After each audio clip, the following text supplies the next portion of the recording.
Now, I'd like to very quickly take you through what we call the 4 R's of rapid e-learning. So the first one is redesign, where we look at our existing ILT materials and we repurpose them and redesign them for online learning. So with this redesign strategy of rapid e-learning, we can use the core ILT material and reformat it into a couple of formats. So you can see those listed here. You can convert those materials into the virtual instructor-led training materials. You can convert some of it to e-learning courses. You can take the critical parts of it, which will serve as job aids, and use them as performance support tools. And then, of course, you can convert your ILT into blended learning. So there are all these options that are possible depending on, of course, your audience, your content, and the time you have for rolling across this redesigned set of materials.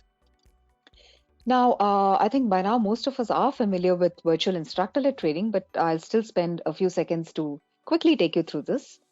Now, unlike the popular conception that, a VILT is nothing but a webinar, or it's just the same as conducting an ILT using a video conferencing facility like this, that's not really the case because there are some essential differences. A VILT is, as is the case with any other training, there are performance-based learning objectives in place. So it's not just disseminating knowledge or sharing thought leadership or just sharing some ideas. There are some well-defined learning objectives that the training has to meet, and learners are tested on it by the end of the session and so on. And also in a webinar, it's mostly for knowledge sharing, thought leadership, and the interaction is mainly from the facilitator to the various participants. However, in a VILT, it's a virtual replica of your physical classroom. So you have interactions many to many between the participants, between the facilitator and the participants, and so on. And one thing is that the third entity in this mix is the technology itself. So there is a bit of challenge in managing the technology part, which is why a lot of us, when we do conduct VILTs, we have a host who takes care entirely of the technology end and so on. Now, here are some of the materials that you would need for a virtual instructor-led training. We highly recommend a Getting Started webinar because despite this being increasingly popular in recent times, there are still some learners and facilitators who still may be slightly apprehensive about using technology for conducting the training. And a Getting Started webinar really helps to do away with those apprehensions and gives participants a chance to get some hands-on practice. And then you have the rest of your materials, which are your facilitator PPTs and your guides. And the difference between this and your regular ILT material is that in this VILT training materials, you would have to factor for the use of technology as well. So you would have to give detailed instructions on, for the various activities that you intend having. So some of these activities could be your chats, your polls, your annotation sessions, your breakout rooms, having participants do worksheets and so on. So this is something that has to be very deliberately and consciously factored for when you're redesigning your existing ILT and using them for your VILT sessions. Now, the other option of redesigning is e-learning. Now, you can either go in for curriculums where you restructure and configure your ILT materials into small interrelated modules, or even standalone modules which you can then assemble. And usually this tends to be sequential, the curriculums, where one module leads to the next, and when completion of each module ultimately leads to mastery of the topic that is laid out in the curriculum. And the biggest advantage is that you can leverage standardization across the curriculum. Of course, if you don't want a full-fledged curriculum, you always have the option of standalone courses, which are self-paced, typically between 30 to 45 minutes, and covering one topic pretty comprehensively. So e-learning gives you a couple of options. Now, the other thing that's very critical for our learners to continue their learning journey is, of course, the performance support. Now, this is the golden opportunity for all of us to look at our core ILT materials and see what can be reconfigured.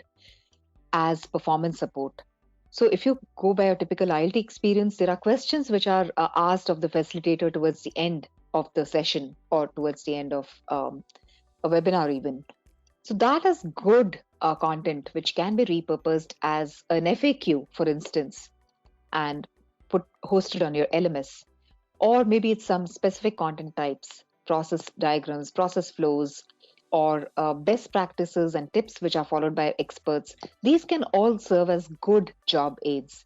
And as one of you mentioned earlier, how-to videos are a great way to make sure that there is the required performance support. You have PDFs, interactive PDFs, somebody mentioned, ebooks, comparison charts, infographics, and so on.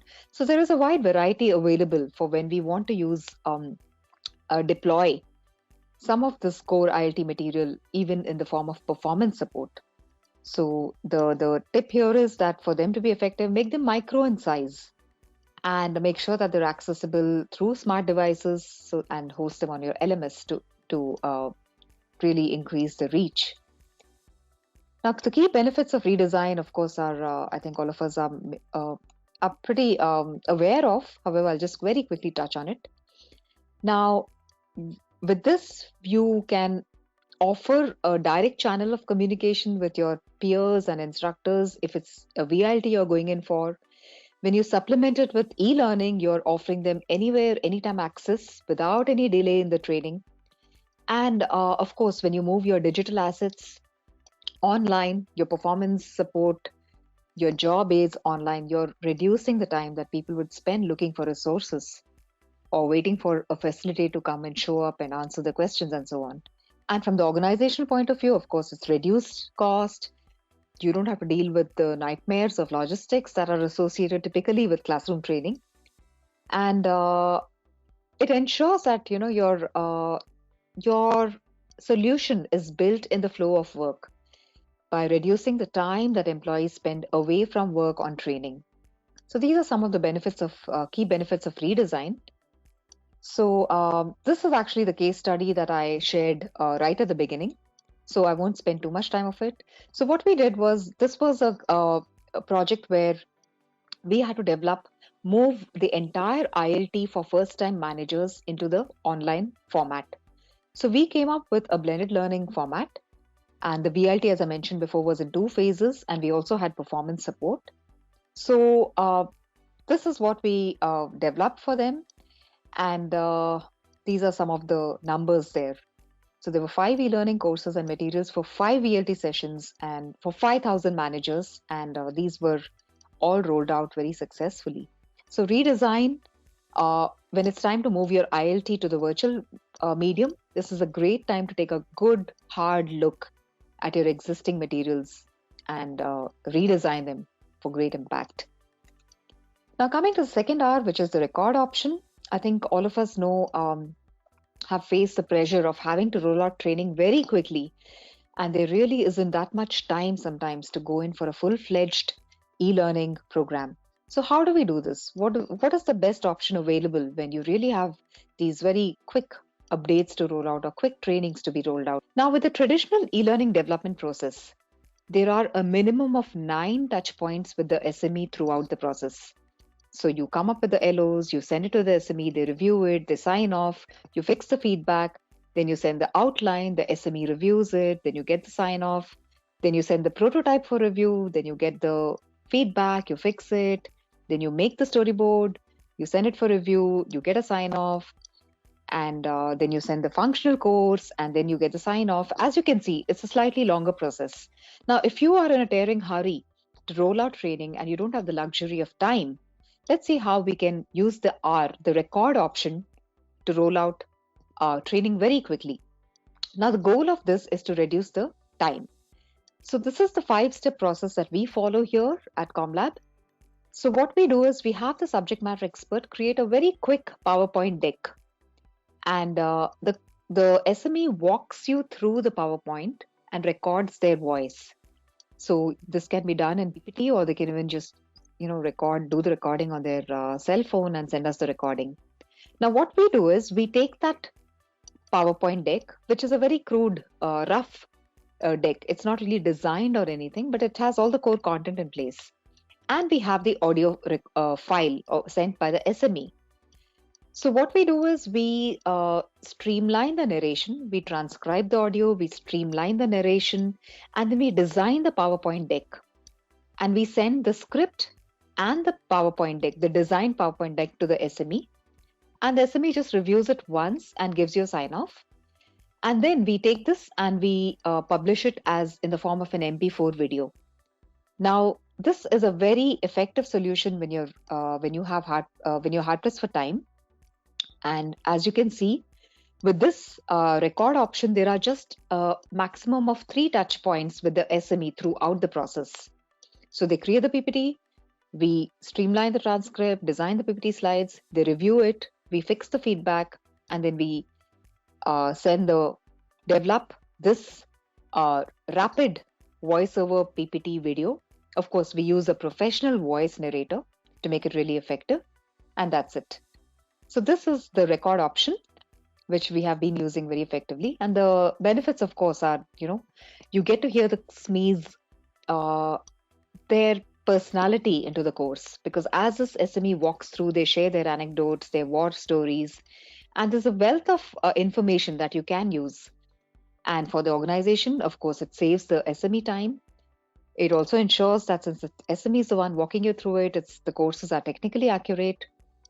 And of course, as I mentioned before, although you may not have the learner doing some interactive things with the content, the course still manages to be highly engaging because of the way it manages to retain the personality. It's a course with a personality.